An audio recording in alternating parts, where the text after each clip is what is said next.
C'était à la fois un petit ras-le-bol de la France qui a bien changé, qui est devenu beaucoup plus procédurier. Et ici, beaucoup plus de liberté, beaucoup plus de potentiel économique. On peut partir de pas grand-chose et développer un business. Tu tombes sur des personnes qui savent soi-disant tout faire et puis tu t'aperçois que c'est pas toujours le cas. Ces vieilles villas là qui étaient d'un charme fou, à Victor Hugo ou dans le Vieux-Guélise. Mais après, la pression immobilière fait que le prix du terrain a une valeur exceptionnelle par rapport à... La clé, c'est de s'entourer de talents. Chaque personne dans son métier est meilleure que moi, je le serais à sa place. Titré parce que bon, c'est carré, on va chez le notaire, personne viendra vous voir 2 ans après en te disant ouais, Je suis le fils de...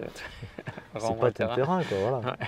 Le délai pour une villa, par exemple, pour une villa de 250-300 mètres carrés, ça va être de à peu près 4 mois en gros œuvre et environ 6 mois pour les finitions. Les avantages à vivre ici, ils sont multiples. Il y a les avantages et les inconvénients, mais globalement, il n'y a pas photo.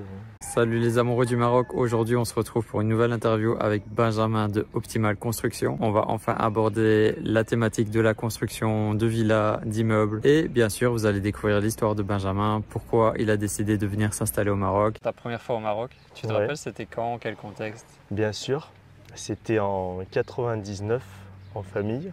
98 ou 99. Donc avec ma belle famille, avec mon père, on venait en vacances au Maroc. On a fait le tour du Maroc et puis après on venait se poser à Meknès, la ville d'origine de ma belle-mère. Et donc voilà, je connais le Maroc maintenant depuis un certain temps. Donc ton père est marié avec une Marocaine? Voilà. Ok. Ouais. Il l'était à l'époque. Voilà. Et vous veniez chaque année ou régulièrement? C'est ça, ouais. C'est ça. En voiture, bateau. À l'ancienne. Quel souvenir tu gardes de cette époque? C'était un dépaysement total, c'était excellent, hein, c'était l'aventure. Il y avait les voitures chargées à bloc sur l'autoroute, la queue pour le bateau, les conditions sur l'autoroute qui étaient assez rock'n'roll. Et ça a bien changé depuis.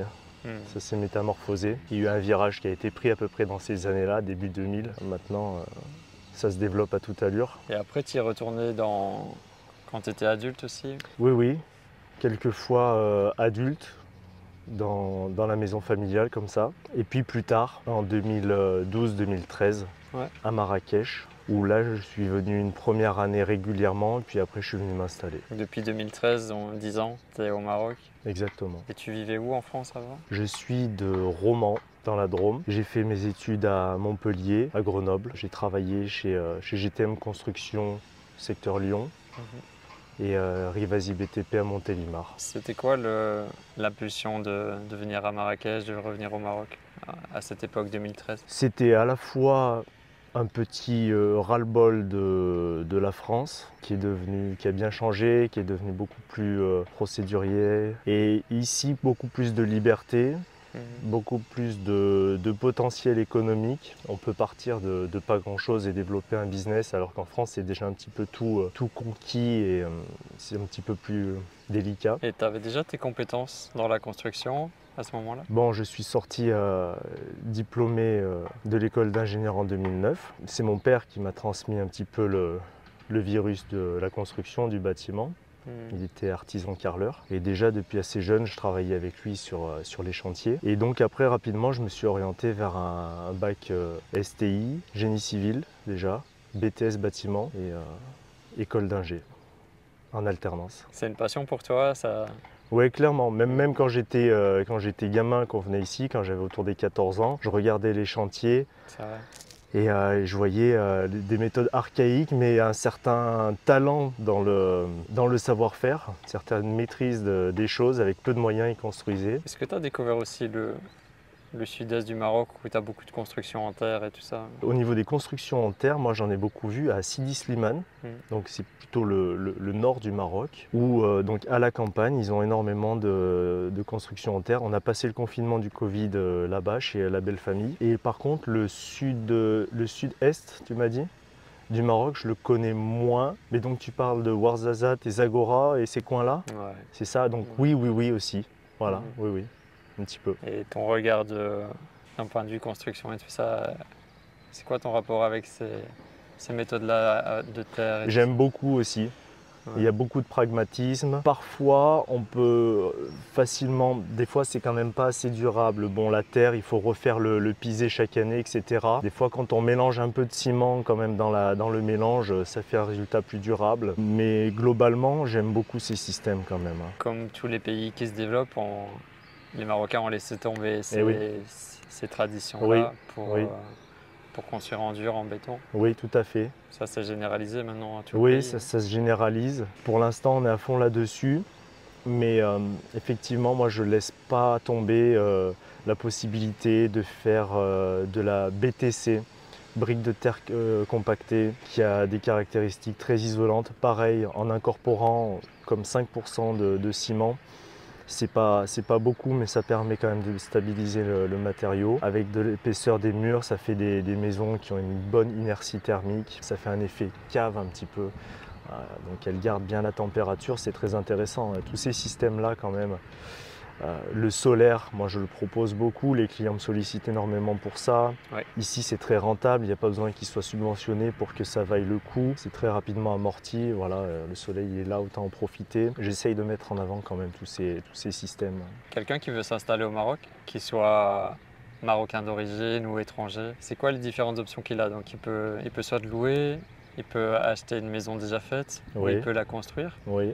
Tu peux nous parler un peu de chaque vision différente, comment tu vois les choses toi? Bon, dans un premier temps, je conseillerais bien sûr d'abord de louer pour pouvoir se faire une idée. Et en attendant, effectivement, d'acheter, effectivement, c'est mieux, c'est plus sympa quand on a la possibilité. De bien faire le tour, prendre son temps. Et ensuite, sur le fait de faire construire, effectivement, il y a de la valeur ajoutée à faire construire, à condition de bien s'entourer. Ouais. Mais donc quand il y a l'envie de départ déjà de faire du qualitatif, de faire les choses bien, d'aller vers des personnes compétentes, déjà on est déjà bien parti pour faire un joli projet. Voilà. Beaucoup de gens s'intéressent à ça. Bah là, on a la chance aujourd'hui que tu es avec nous, parce qu'on n'a pas encore abordé ces thématiques de construction au Maroc, et c'est un sujet très intéressant. Donc tu vois, tu parles de bien t'entourer, de trouver les bonnes personnes. Oui. Quand tu connais rien au Maroc, comment tu fais pour ça? C'est difficile. C'est difficile. Moi, j'ai eu le cas, par exemple, avec mes équipes. Au début, tu tombes sur des personnes qui savent soi-disant tout faire et puis tu t'aperçois que ce n'est pas toujours le cas. Ça met du temps. Ou alors, effectivement, on recherche, on visite des chantiers, on rencontre des entrepreneurs. Donc toi, ton concept, c'est ça la clé, c'est que les gens peuvent faire appel à toi Effectivement, le temps que j'ai passé, moi, à rassembler des équipes, à les faire travailler ensemble, on a une bonne cohésion, etc. C'est du temps de gagner pour ceux qui veulent faire construire directement. Je pense que nos frais de fonctionnement, ils sont largement amortis par rapport au fait d'aller soi-même. Tous ceux qui essayent de faire soi-même, à prendre des petits artisans à droite à gauche, me disent on a fait la pire erreur de notre vie. Souvent, ils ont dû casser et refaire, ils ont un résultat qui est pas là, il n'y a pas photo. Il n'y a pas photo, mais pour autant, dans les esprits, dans certains esprits, ils se disent non, ils vont prendre trop, nous on va passer en direct avec les équipes, mais c'est souvent un leurre. En fait, tu crois que ça va te coûter moins cher, mais au final, tu as plus de problèmes et Clairement. ça te coûte plus cher. Clairement, sans parler de la débauche d'énergie, du temps passé, etc. C'est quoi les problèmes les plus fréquents qui reviennent quand tu construis une maison? C'est la gestion de la qualité. Donc avec le temps, prendre des équipes qui sont déjà formées, qui ont déjà des standards assez élevés, et les améliorer et faire respecter les process. C'est ce qui permet de valider les étapes au fur et à mesure du chantier, de limiter au maximum les déconvenus, les imprévus, et de faire en sorte que ça se déroule au mieux. Après, les malfaçons, il peut y en avoir 15 000. Hein. Il peut y en avoir 15 000, donc il faut les suivre et il faut bien s'entourer pour pouvoir déléguer, et voilà. Ok. Là, on a été un peu vite, mais Optimal Construction, comment est né ce projet? Est-ce que tu as cette idée depuis longtemps? Tu peux nous raconter les débuts? Alors, j'ai pris quelques chemins détournés. Au début, ça s'appelait Optimal Rénovation. Ouais. parce que je faisais surtout de la rénovation d'appartements pour des investisseurs, surtout qui souhaitaient faire du Airbnb derrière. Mhm. Et donc ça, c'était avec ma vision un petit peu tronquée, un peu biaisée du marché français, qui est un marché beaucoup plus mature, où il y a beaucoup de biens à rénover aujourd'hui et où il y a une vraie valeur ajoutée à rénover des biens en centre-ville pour les louer. Et ici, ça reste ok, mais c'est beaucoup moins dynamique que le marché du neuf qui est en pleine expansion. Et donc finalement, j'ai un petit peu végété. Je travaillais, mais c'était pas non plus l'explosion dans le marché de la rénovation. Parce que je voulais plus toucher aux grosses œuvres, ça me disait rien. Et puis petit à petit, quand j'ai repris le gros œuvre avec la construction d'une piscine, d'un jacuzzi, d'une extension de villa, etc., j'ai repris goût et en même temps j'ai rencontré une demande qui était là. Donc je me suis réorienté vers le neuf. On fait toujours de la rénovation, on fait toujours des villas en semi-fini, par exemple à Targa, où on fait toute la finition, on rajoute une piscine, on fait un petit peu de grosses œuvres, mais on fait de la réhabilitation. C'est quoi semi-fini? Elles sont laissées brutes, donc tu as les enduits de façade, tu n'as pas toujours les menuiseries aluminium et la porte, tu n'as même pas les chapes, tu as tout juste des réseaux. Alors celle-là, ce programme, il était resté à l'abandon pendant 15 ans. Donc en fait, elles ont été sorties de terre en semi-fini et elles n'ont pas été vendues, je ne sais plus pour quelle raison. Et il n'y a pas longtemps, ils ont repris la commercialisation et là, donc, ils les ont vendues. Donc, tout le quartier est en train de rénover ces villas, ou de les finir, quoi. Et donc, il y a tout à faire, toute la finition à réaliser et un petit peu de modification au niveau du gros œuvre. Tu as dit que le marché était en explosion au Maroc. Là, on le voit où on est actuellement. Tu m'as fait découvrir, c'est impressionnant. Ouais. Tu peux nous en dire plus là-dessus?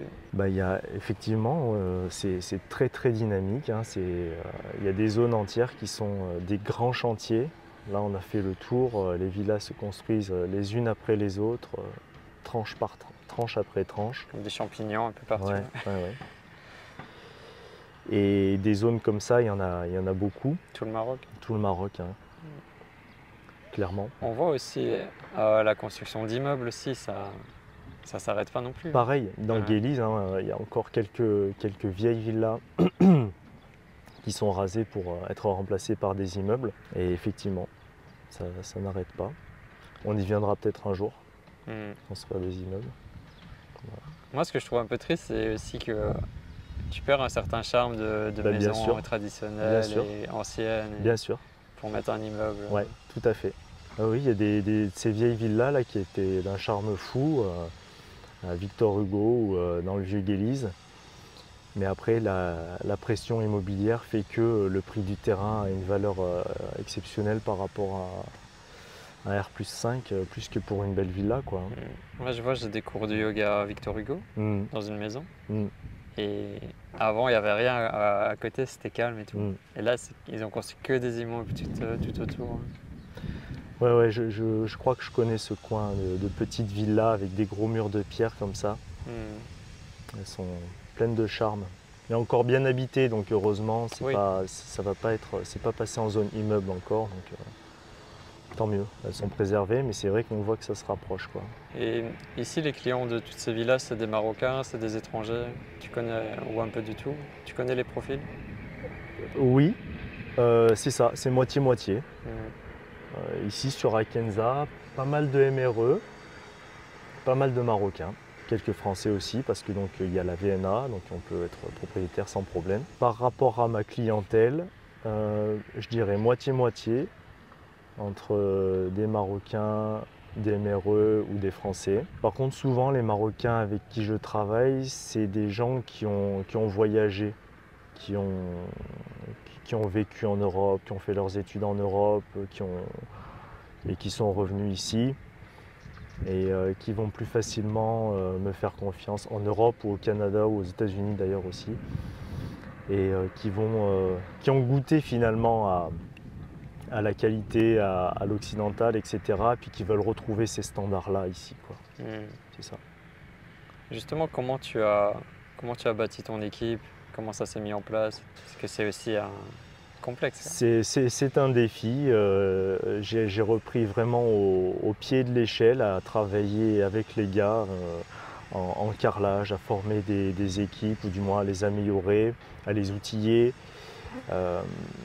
à travailler avec eux chantier par chantier. Et puis petit à petit, j'ai trouvé des chefs d'équipe sur qui je pouvais plus compter, plus déléguer, et donc pouvoir commencer à gérer 2 chantiers en même temps, puis 3, et plus m'orienter sur l'approvisionnement de chantier, sur la planification, et être un petit peu moins présent en phase d'exécution. Les contacts des uns et des autres, tiens, tu connais pas un bon menuisier, un bon plaquiste, etc.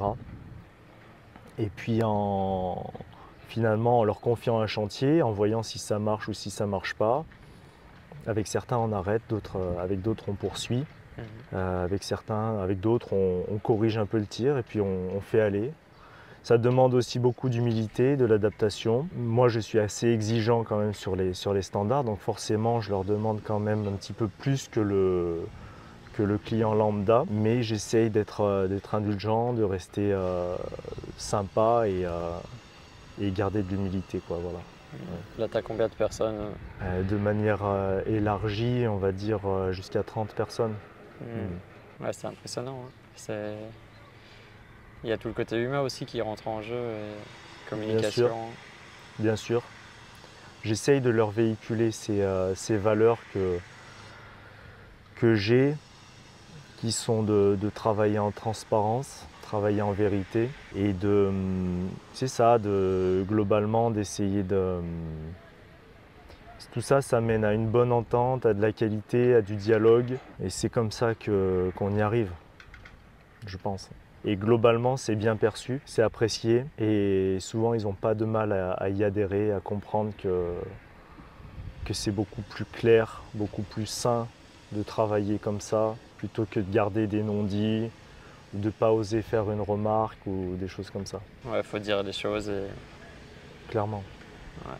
Ils peuvent m'apporter des suggestions sur tel ou tel truc. Souvent, ils sont force de proposition, hein, dans leur métier. Ils vont avoir une idée que moi, j'aurais pas eue, donc je suis preneur. La clé, c'est de s'entourer de talents. Chaque personne dans son métier est meilleure que moi, je le serais à sa place. Oui, toutes ces personnes réunies avec toi, ça crée une force, une dynamique. Je suis le chef d'orchestre. Ouais. Chef d'orchestre, c'est bien, ouais. Si comme Benjamin, vous avez envie de vous installer à Marrakech ou dans une autre ville au Maroc pour créer votre projet professionnel ici, commencer une nouvelle vie, repartir sur des nouvelles bases, sachez que nous avons commencé à mettre en place différents services avec mon comptable et mon équipe pour vous accompagner dans la création de votre société au Maroc et toutes les étapes importantes dans ce parcours. C'est le premier lien dans la description et dans les commentaires. Là, ma chaîne, c'est pour les entrepreneurs étrangers qui veulent s'installer au Maroc, qu'ils soient d'origine marocaine ou pas. Oui. Pour tous ceux qui ont cette idée, ce rêve de construire leur propre maison au Maroc, on peut revenir ensemble sur c'est quoi les premières démarches? D'abord, il y a effectivement le problème du terrain, trouver le bon terrain. Donc, la région aussi. La région, le coin, la route, d'Amizmiz, d'Ourika comme ici. Moi j'aime beaucoup parce que c'est beaucoup plus vert, il y a beaucoup de pépinières, il y a la présence des montagnes de l'Atlas à côté, des montagnes de l'Ourika, de la vallée de l'Ourika. Donc le choix de l'emplacement.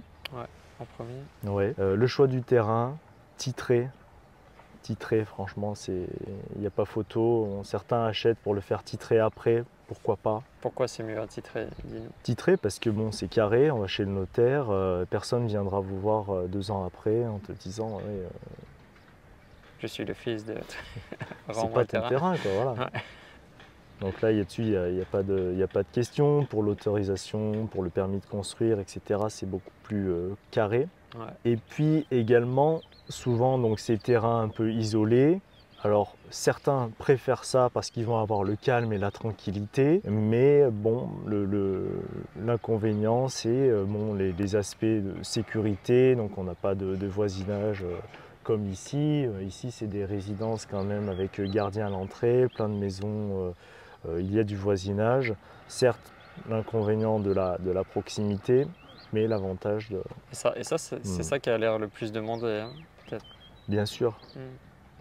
Quand même. Parce que aussi c'est des démarches simplifiées, c'est carré, on achète le terrain, on a l'eau, l'électricité, on a le compteur, les démarches sont simplifiées, les permis sont là, c'est qu'une formalité et on y va quoi, et en avant.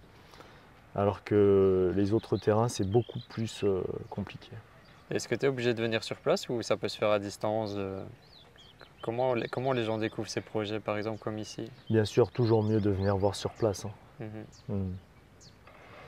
Comment est-ce qu'il est donc déjà, bon, moi j'en parle, même si j'ai rien à gagner quoi, sur les terrains. Bien sûr, moi c'est pour la construction. Et puis eux, donc ils commercialisent. Après, je ne sais pas exactement comment est-ce qu'ils communiquent, mais bon, ils ont leurs moyens de communication et de commercialisation. Hein. Tu trouves ton terrain, tu trouves ta région, où tu sens, où le projet qui te correspond. Exactement. C'est quoi la suite? Donc une fois que tu as trouvé ton terrain, tu dois chercher ton architecte. Ouais. C'est obligé? Obligatoire. Qui va te faire les plans et le permis de construire, et qui t'accompagnera tout au long de la construction. Après, donc, il peut te conseiller un bureau d'études avec qui il peut avoir l'habitude de travailler, ou bien toi d'en trouver un.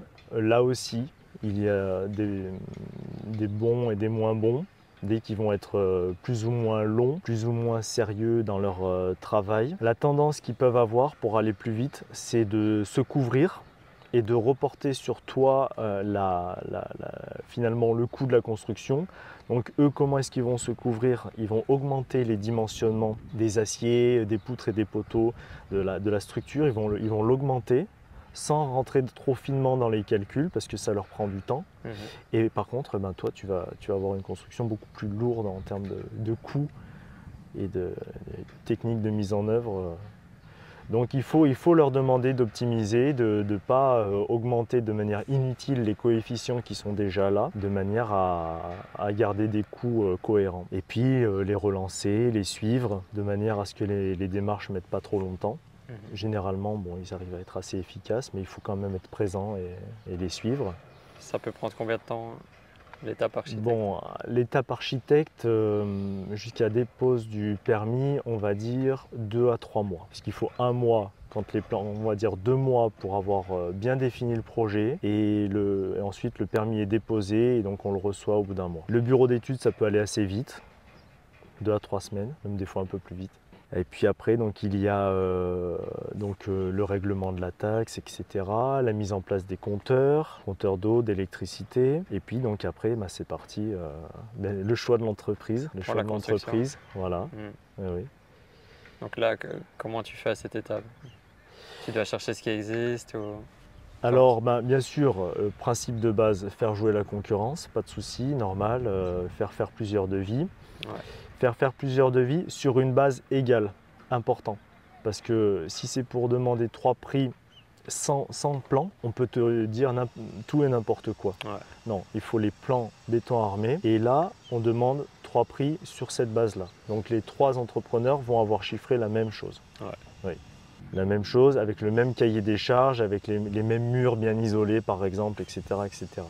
Au moins, on sait qu'on est sur une base commune et on peut comparer d'égal à égal. Ça, et puis bien sûr faire quand même des visites de chantier, se renseigner sur le sérieux de l'entreprise, voir des projets finis. Et puis souvent, il faut que l'état d'esprit, moi je m'en rends compte avec le temps, l'état d'esprit de mes clients est en accord avec le mien. Les clients qui veulent faire du vite fait, du strass et paillettes avec des murs creux parce que c'est pour la location, de base ils viennent même pas me voir parce qu'ils savent que moi je vais faire du qualitatif. Paradoxalement on n'est pas toujours plus cher, mais bon dans leur esprit ils veulent faire un haut rendement. Souvent c'est illusoire parce que si la maison vient fissurer au bout de 4 ans, c'est pas une affaire. Mais voilà, finalement on a sûrement les clients qu'on mérite et souvent il y a ce partage de valeurs qu'il y a. Donc il y a des constructeurs qui sont spécialisés dans le vite fait et... Bien sûr. De masse aussi. On ne va pas dénigrer, mais bien sûr il y a de tout. Il y a de tout, il n'y a pas encore de... trop de législation qui exige le diplôme ou quoi que ce soit. Donc il y a des gens qui viennent par opportunité sans réel savoir ni conscience professionnelle. Bien sûr, on voit de tout. Mais bon, après ça, c'est chacun voit midi à sa porte, quoi. Ouais. C'est valable dans tous les domaines aussi. Et c'est valable de partout. Ouais. C'est quoi tes forces et tes différences justement, toi? Il y a le côté taille humaine déjà qui apparaît. Oui, quand même. On reste à taille humaine. Donc moi, ça me permet de suivre tous les chantiers. Je passe au moins une fois par jour sur chaque chantier. On en a 4 en ce moment, 3 villas et un appartement. Le côté taille humaine, le côté conscience professionnelle, dialogue et partage avec les clients. Je leur envoie toujours des WhatsApp régulièrement sur chaque visite de chantier. Je leur envoie les vidéos pour voir où ça en est. On travaille en transparence, de manière claire. Ça, ils doivent apprécier énormément. Hein. Ouais, je dis même à mes gars, je leur dis ne travaillez pas différemment parce que je suis en train de vous filmer. Que ce soit en bien ou en plus ou moins bien, je veux dire, non, on travaille comme on travaille, il y a zéro souci. Ouais, c'est ça, on essaye de respecter la qualité, ouais. les délais. Aussi peut-être le type de matériaux. Moi, je connais rien à ce domaine, Oui. hein, mais j'imagine que c'est important aussi. Bien sûr, on prend des matériaux de qualité. Là encore, il y a souvent 3 gammes de prix et de qualité sur les matériaux de construction, au niveau des agrégats, au niveau du sable et ciment, gravier. Pareil, on prend des matériaux de première qualité généralement. Ça fait la différence sur le Bien long sûr, terme. bien sûr. Le rendu Bien esthétique sûr. aussi. Oui, ça se voit même directement. Ouais. Et en termes de durabilité, etc., bien sûr. Moi, j'aime beaucoup tout ce qui est construction écologique. Très intéressant. Ouais. Ça, c'est des aspects que tu inclus ou que tu aimerais inclure dans tes Clairement. Petit à petit, j'y viens. Je propose effectivement donc, les panneaux solaires. Je m'intéresse beaucoup au système de climatisation naturelle comme les puits canadiens avec des circulations d'air sous la maison qui permettent de rafraîchir. C'est des systèmes qui méritent d'être développés. Bon, déjà, même si on n'est pas dans l'écologie pure, on est déjà aussi dans le bon sens quand même. Donc on isole, on met des panneaux solaires, on est quand même déjà dans une certaine logique qui n'est pas donc de jeter l'énergie par les fenêtres. Ouais. Mais on peut aller plus loin, bien sûr. C'est quoi ton regard sur les écodomes et ce type de construction qui se développe aussi au Maroc? J'aime beaucoup. Ouais. Moi, après de mon savoir-faire, de ma formation, je suis quand même de base plus à l'aise avec les nouvelles technologies en construction. J'aime bien quand même ce qui est propre et minimaliste. J'aime beaucoup cette architecture moderne. Ouais. Pour autant, j'adore aller en vacances dans un éco-lodge. Je trouve ça apaisant. Ouais. C'est en total respect avec la nature. Ça a du mérite. J'aimerais bien, à l'occasion, développer un projet comme ça. Au niveau architecture, c'est quoi les tendances qui sont actuellement que tu vois? La demande et en même temps, moi aussi, ce qui me plaît, c'est les villas californiennes, minimalistes, avec des formes très épurées, très rectilignes, confortables aussi, très lumineuses, avec des belles baies vitrées. Ne pas oublier de les protéger avec des belles casquettes pour limiter l'impact du soleil dans la maison. Globalement, ouais, c'est ça la tendance quand même. Et avec les panneaux solaires, qu'est-ce qu'il est possible de faire? On est dans un pays où il y a le soleil en permanence quasiment. Oui, on avait la plus grosse centrale solaire du monde. Je ne sais pas si c'est encore le cas, mais Ouais, lourd. Ouais, c'est du lourd. À Ouarzazate. Ouais. Bien sûr, il y a moyen d'être quasiment autonome en électricité sur les villas, hein, tout simplement. Ça, c'est une demande qui est importante? Clairement. Okay.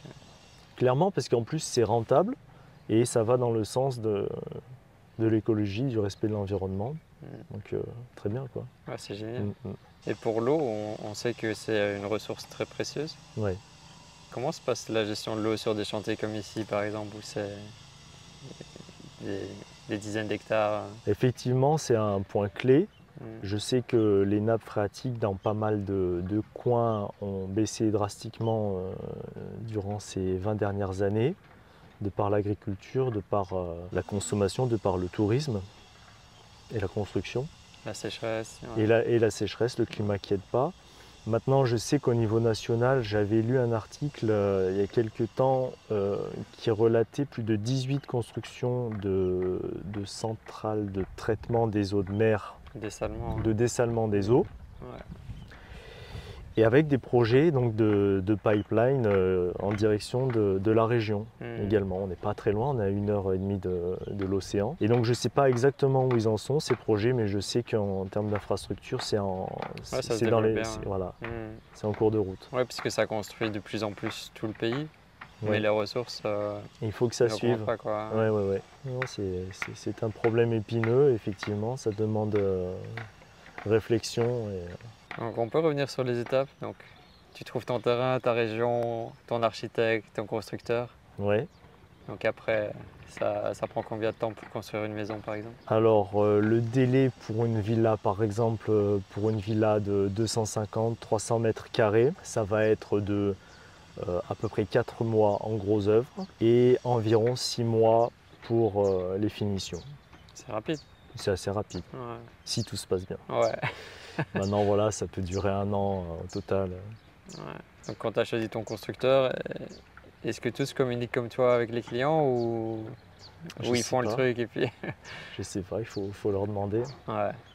On nous appelle sur certains chantiers qui ont été laissés à l'abandon en cours de route, où on voit quand même certaines vraies catastrophes à l'ancienne. C'est des chantiers qui sont très très durs à reprendre parce que ça demande de réceptionner ce qui a déjà été fait, de démolir certaines parties, de valider d'autres avec l'expertise, le laboratoire et le bureau d'études avec des tests sur les bétons qui ont été faits, sur les ferraillages qui ont été mis en place, c'est pas toujours évident. Et c'est toujours très très délicat. Donc il vaut mieux bien partir au départ.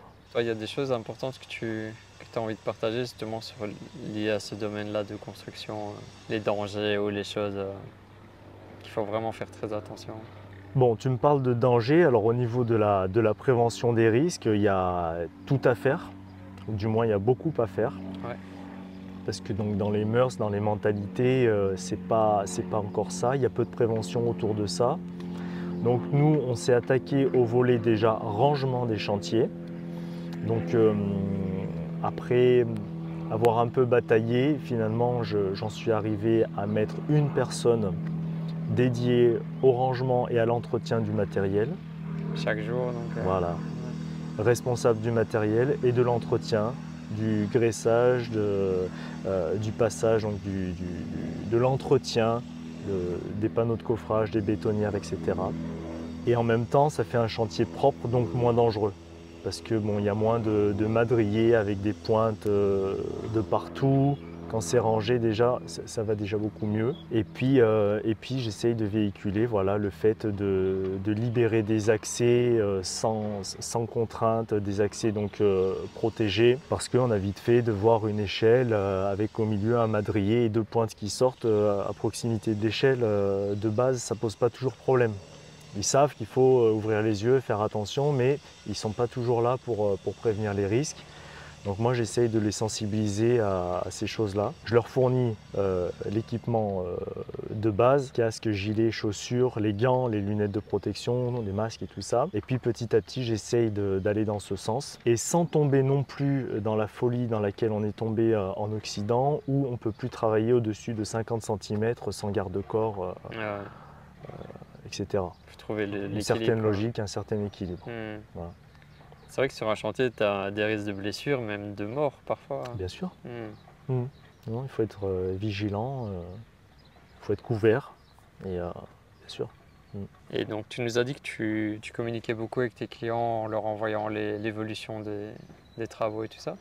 Tu communiques aussi sur YouTube? Avec leur accord, bien sûr, on publie sur YouTube. Ouais.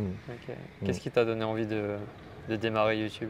Je sentais bien qu'on pouvait facilement faire de la qualité, partager du savoir. C'est un mélange donc, de vidéos instructives pour ceux qui vont se pencher sur le sujet, qui sont passionnés de construction ou qui veulent faire construire. Et puis en même temps, bien sûr, ça démontre un petit peu donc, notre savoir-faire, notre démarche qualité, Mhm. et ça met en avant notre travail. Ça te plaît cet aspect-là de communication aussi? Ouais, complètement, ouais. Mm. Ouais, c'est important, hein. Bien sûr, ouais. Non, non, il y a beaucoup à faire. Des fois, il ne faut pas grand-chose finalement pour obtenir beaucoup plus de résultats. L'information, la formation, la sensibilisation, tout simplement le souci de bien faire, ça ne coûte pas plus cher et c'est très efficace, quoi.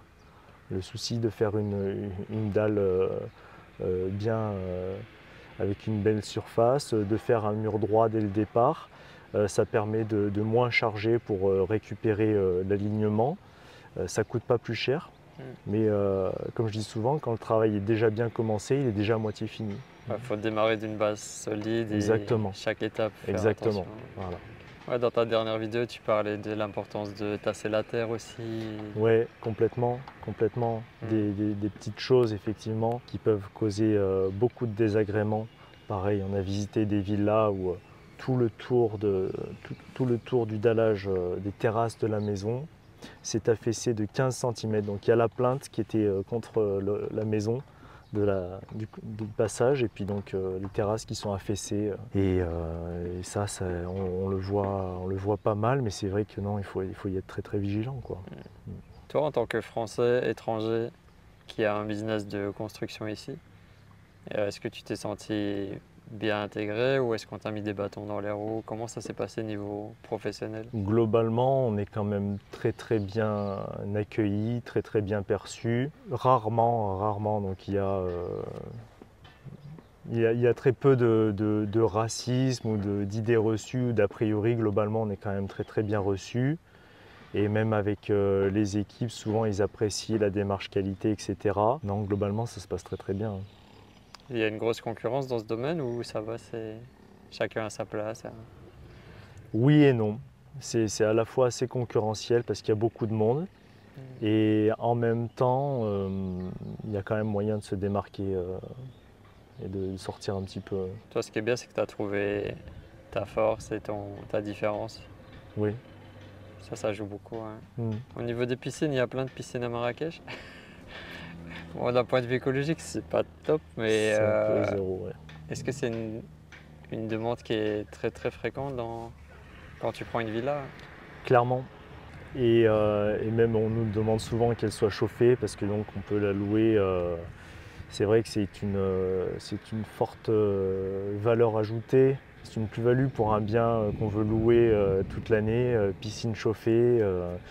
Donc oui, il y a le soleil toute l'année, de l'eau agréable toute l'année. Et puis il fait très chaud, donc effectivement c'est très agréable, hein, c'est très important, oui, d'avoir un accès à l'eau, ça reste c'est un luxe, mais qui plaît beaucoup. Ouais. Ouais. Niveau climat, tu t'es bien adapté toi à la région de Marrakech? On s'y fait, mais ça reste rock'n'roll. Ouais. D'où mon petit foulard que j'ai souvent, qui me protège un peu la nuque et qui me permet de vadrouiller sur les chantiers un peu toute la journée sans avoir un contre-coup le soir. Ça m'aide à tenir. Cette année, on a de la chance, hein. Là, pour l'instant, on a un temps clément, très agréable. J'ai jamais connu un mois de mai Ouais. comme ça, Ouais, je sais ouais. pas. Autour des 25-30, là, c'est Ouais. très, très agréable. Ce serait bien tout l'été comme ça. Parce que c'est vrai qu'on arrive tout de suite à des 45, Ouais. un peu intenables. Ouais. Ça va arriver là. Mm. On revient sur le fil. Tu peux construire ta maison ici, ta villa de tes rêves. Il y a l'aspect où tu l'as construit pour toi, pour y vivre, mais tu peux aussi la louer, faire du Airbnb, et c'est un gros marché aussi Bien ici sûr. à Marrakech. Bien sûr. Et tu peux faire les deux, tu peux y vivre une partie de l'année et le louer. Exactement, de faire d'une pierre deux coups. Ouais. Tu peux nous parler de ce business qui est en explosion ici, de louer ta propre maison ou ton appartement? Oui, clairement. Bah, effectivement, donc les sociétés déjà par exemple qui font de la gestion de clés sont vraiment en plein essor. C'est quoi de la gestion de clés? Donc ils font de la gestion locative. Ils gèrent ton bien sur Airbnb À ta place. à ta place. Ils sont là sur place. Et donc ils font les entrées, sorties, la rotation du linge de maison, l'entretien, etc.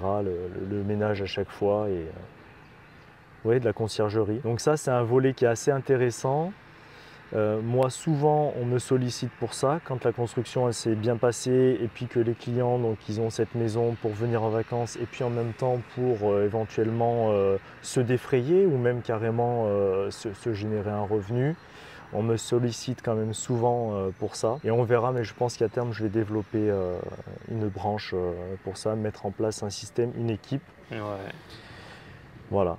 Pour gérer ce volet-là. Parce que sur quelques années, ça peut te rembourser ta maison. Ah oui, non, c'est très lucratif pour les propriétaires de villas comme ça, oui, c'est très intéressant. Bien sûr, à condition, toujours pareil, de bien s'entourer, d'être carré, d'avoir déjà une démarche au départ, de ne pas faire n'importe quoi, une envie de faire aussi du qualitatif, de se démarquer, tant au niveau de l'accueil, puis forcément de la clientèle qu'on va recevoir. C'est une très bonne idée de business. Ouais. Enfin, je sais pas si ça peut rapporter rapidement, mais si tu mets vraiment la qualité et le soin dans...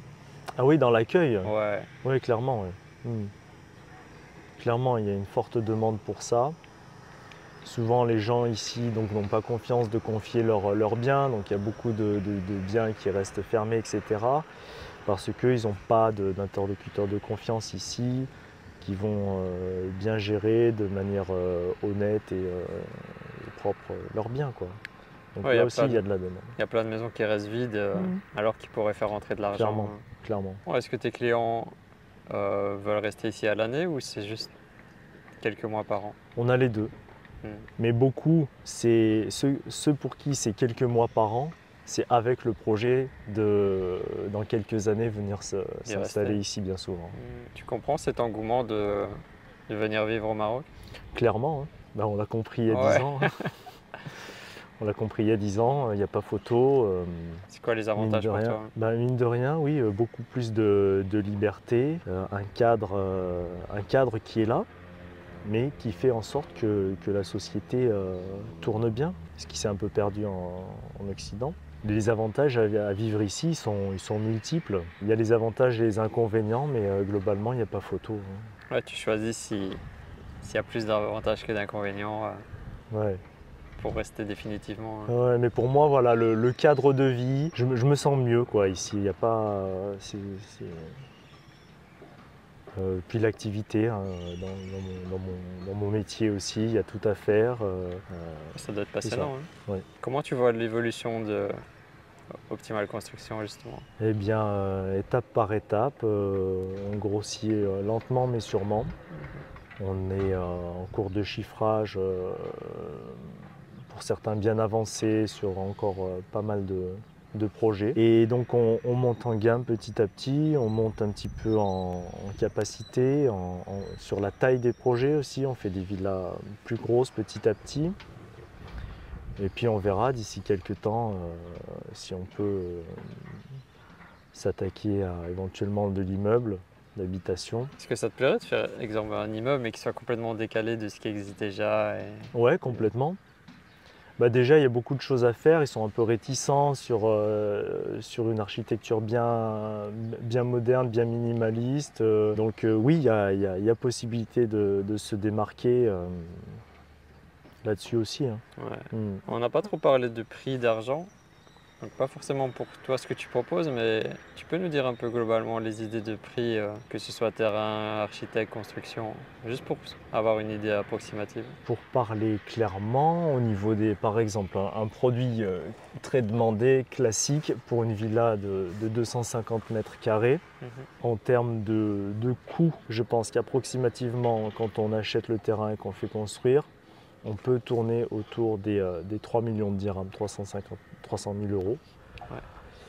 Et à leur revente, ils ont souvent une belle plus-value quand même.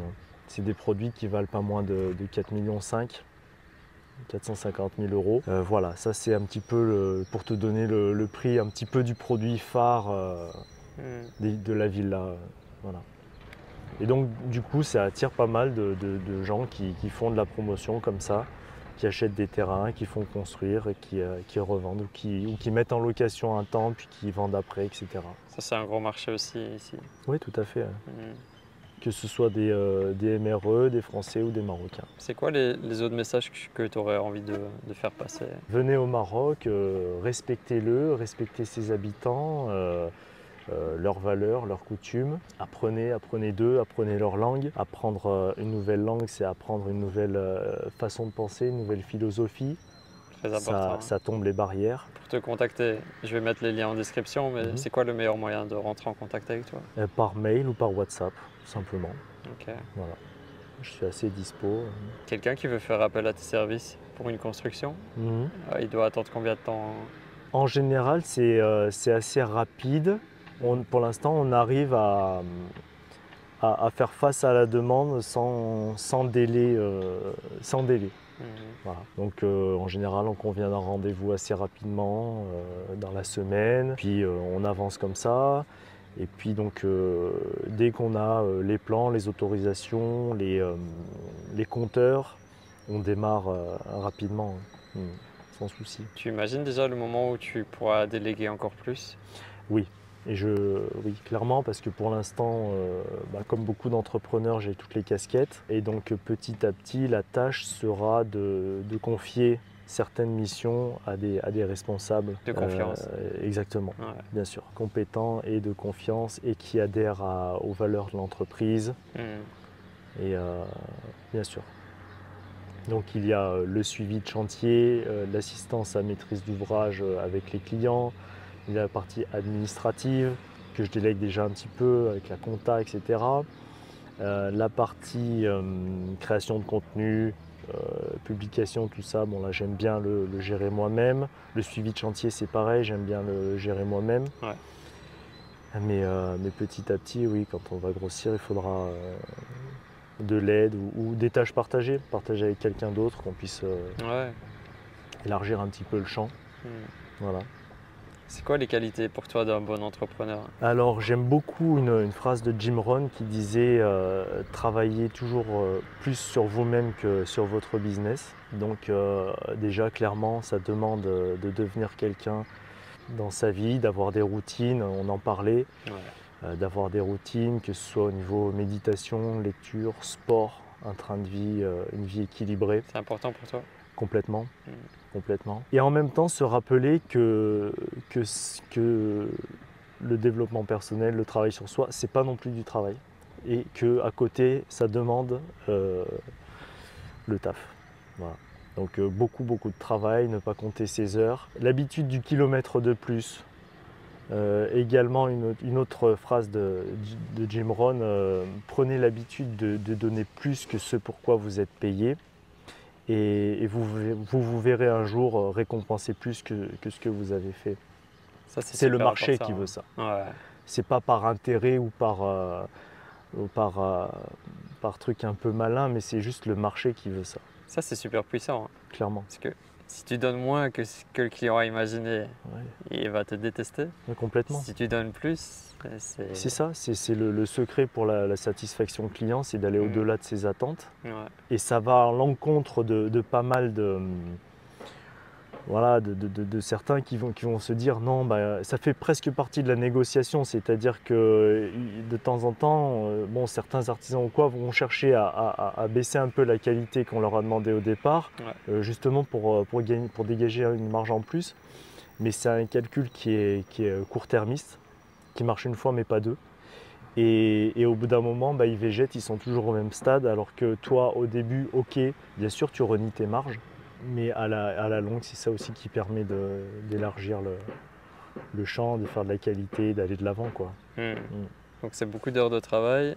Et c'est quoi justement les pratiques, toi, que tu as, on va dire, pour équilibrer le côté bien-être spirituel avec le travail? Oui, la lecture, tous les jours, tous les soirs avant de m'endormir. La méditation, 5 minutes 3 fois par jour. Et puis le sport. Alors en fonction des périodes, j'ai un minimum requis de 2 séances par semaine. Et puis des fois quand j'ai un petit peu plus le temps, je monte à 4 ou 5 séances. Voilà. Tu fais quoi, musculation? Un peu de muscu, pas mal de cardio, beaucoup de sacs de frappe. Le ballon à 2 élastiques, globalement c'est ça. à la maison sur ma terrasse.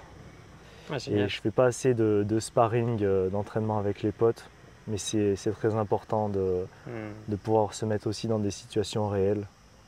Et j'en fais un peu de temps en temps, mais voilà. Et puis on peut pas tout faire en même temps, donc là je me focus quand même, je mets vraiment le paquet sur le développement de la société. C'est pas facile, hein. Sans pour autant voilà, laisser tomber les aspects plus personnels. C'est aussi un équilibre à trouver, hein. Complètement. Ouais. Tu as parlé de Jim Rohn, qui est le mentor de Anthony Robbins. Oui, oui. Il y a d'autres livres ou auteurs qui t'ont impacté positivement? Ben, en ce moment, je lis Les principes du succès de Ray Dalio, où il parle beaucoup de comment est-ce qu'il a constitué son équipe, et je me suis retrouvé, et puis ça m'a permis d'élargir, d'approfondir dans plein de valeurs qu'il partage sur la transparence radicale, etc. Ça a mis des mots sur ce que moi j'aimais déjà bien faire. Ouais, la lecture, pour moi, c'est indispensable, quoi. Clairement. Ça t'ouvre des portes et à réfléchir autrement aussi. Clairement, on assimile beaucoup mieux que par vidéo. Les deux sont bien. Les livres audio sont très intéressants aussi, hein, pour écouter en voiture ou au sport, etc. Mais je trouve que tu retiens plus quand tu lis. Clairement. Et tu lis papier ou Kindle? Plus papier et un peu Kindle. Kindle, notamment pour certains livres que j'arrive pas à trouver ici, donc je les prends sur Kindle.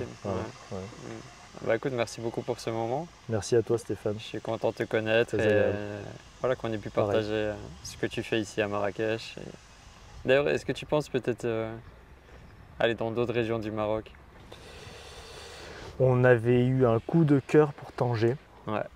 En famille, on avait passé un été là-bas et il y a beaucoup plus de parcs pour enfants, de verdure. Donc pour les enfants, c'est vraiment excellent. Ouais. Et alors qu'ici, c'est un petit peu plus compliqué, il fait très chaud, etc. À part les piscines ou les malls, c'est un petit peu restreint. Ouais. Et Tanger, au niveau climat, au niveau dynamisme, au niveau, c'est très très sympa. Belle ville. Ouais. Voilà. Mais donc pour l'instant, on est là, on y reste, il y a de l'activité, il y a de quoi faire. Et puis à terme, on verra. Merci pour ton temps. Merci à toi Stéphane. Et allez découvrir sa chaîne et tout ce qu'il propose.